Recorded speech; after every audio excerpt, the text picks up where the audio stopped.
बिस्मिल्लाहिर्रहमानिर्रहीम, अस्सलाम वालेकुम। आप देख रहे हैं मेरा यूट्यूब चैनल और मैं हूं आपकी मेज़बान इशाल अली। आज आपके साथ कुछ शेयर करूंगी।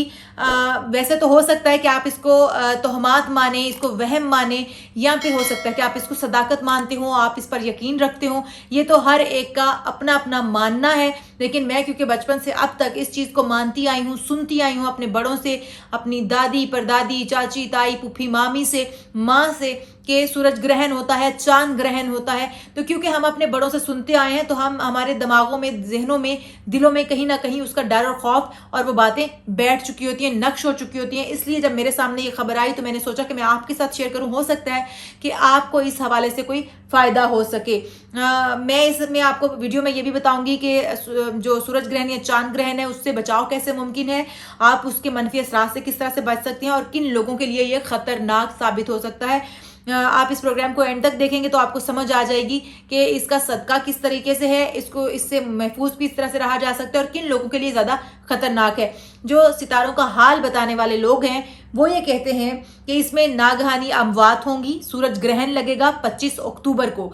25 अक्टूबर को सूरज ग्रहण जो लगेगा उसमें नागहानी अमवात होंगी, सडन डेथ होंगी, एक्सीडेंटल डेथ होंगी, जिनका आप सोच भी नहीं सकते होंगे, जाते जाते उनका एक्सीडेंट होगा और उनकी अमवात हो जाएंगी। उसके अलावा जी आपसी रिश्तों में दरारें पड़ेंगी, लड़ाई झगड़े और इख्तलाफात पैदा होंगे। वो किसी भी रिश्ते में हो सकते हैं, बहन भाई के आपस में, मियाँ बीवी के आपस में, माँ बेटे या बाप बेटे के आपस में, या फिर दोस्त अहबाब रिश्तेदारों में, ससुरालियों में, महके में, किसी के साथ भी, या फिर आपके दफ्तर में आपके काम करने वाले लोगों के साथ वर्किंग रिलेशन खराब हो सकते हैं। तो मोहतात रहिएगा, एहतियात कीजिएगा। अच्छा जी, अफरा तफरी की सूरत हाल होगी क्योंकि सितारों का हाल बताने वाले कहते हैं कि अजीब सी अफरा तफरी होगी, हलचल मची हुई होगी, सबको अपनी अपनी पड़ी हुई होगी। एक अजीब सा माहौल होगा 25 अक्टूबर को, क्योंकि उन्होंने बताया कि 25 अक्टूबर को सूरज ग्रहण जो लगेगा खासा खतरनाक होगा। मंगल को लग रहा है और उसके नेगेटिव असरात बहुत ज़्यादा हैं। साथ ही ये भी बताया है कि ये मुश्तरी, अतारद और चांद को मिक्स करके लग रहा है। तो जो चांद, मुश्तरी और अतारद सितारों के लोग हैं उनके लिए ये खासा खतरनाक साबित हो सकता है। और ये लगेगा कब? सवाल यह है कि ये लगेगा कब। ये 25 अक्टूबर को लगेगा 3:40 पर ये सूरज ग्रहण लगेगा और इसका इख्तिताम होगा 6:09 पर।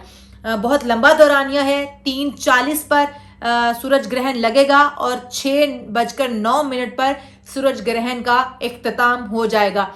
अब जी एहतियात क्या है? मैंने आपको बताया कि सूरज ग्रहण जो है वो किस टाइम ड्यूरेशन में लग रहा है। 25 अक्टूबर को वक्त मुकर्रर आपको बता दिया कि किस वक्त पर लग रहा है। अब मैं आपको बताऊं कि इसकी एहतियात क्या होगी।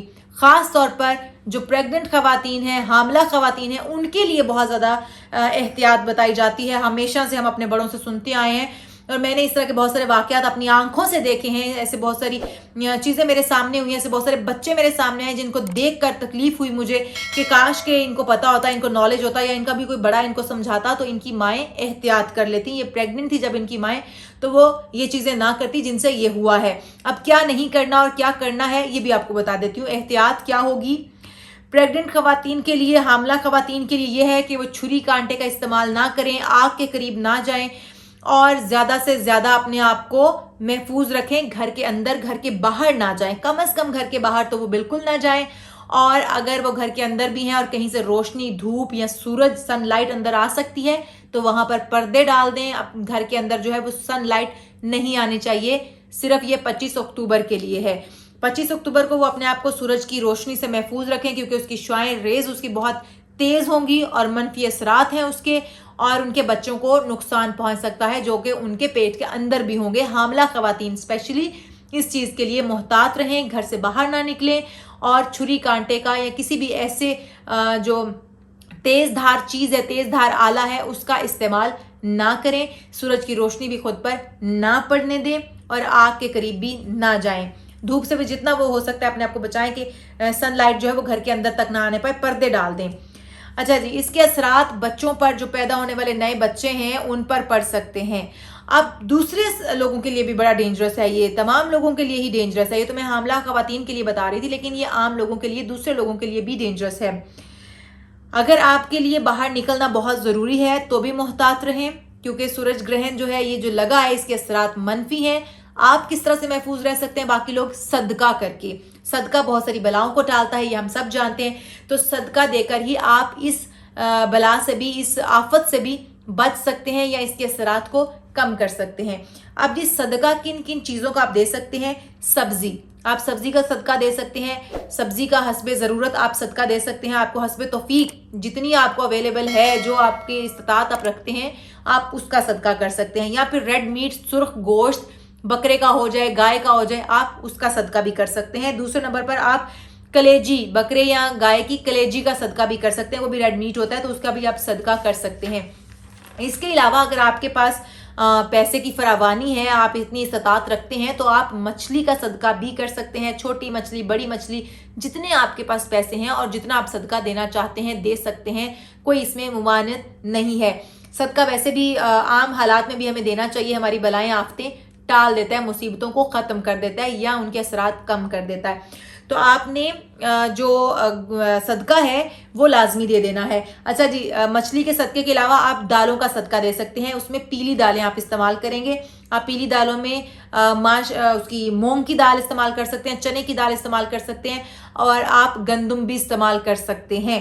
ये तमाम चीज़ों का सदका आप इकट्ठा भी दे सकते हैं, अलग अलग भी दे सकते हैं, किसी एक चीज़ का भी दे सकते हैं सदका। लेकिन आपने ज़रूर देना है 25 अक्टूबर से पहले पहले दे दें तो बेहतर है। अगर 25 अक्टूबर की सुबह तक भी आप देते हैं तब भी ठीक है सदका, लेकिन बहरहाल ज़रूरी है इन चीज़ों से बचने के लिए, इसके मनफी असरात से बचने के लिए। अब सदका करने का तरीका सबको पता भी होगा, मैं फिर से बता देती हूँ कि आपने तमाम चीज़ें जो भी आपने सदके के लिए देनी है, उनमें से एक दो या सारी चीज़ें आपने सदके के लिए चीज़ें ली और आपने नियत बांधनी है कि मैं सदका करती हूँ या करता हूँ।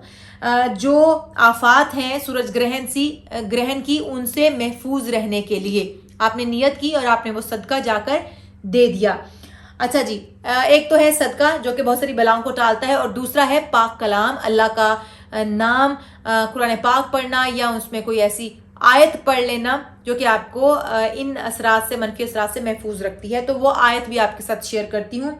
इसमें आज़म का आपने इस दौरानिए के बीच में जो 12:50 से लेकर 12:50 से तकरीबन आपने 7:10 का जो दौरानिया है, इसके दौरान आपने इसमें आज़म का वर्द करना है। आपने ये आयत जितनी मर्तबा हो सके आपने उतनी मर्तबा पढ़नी है।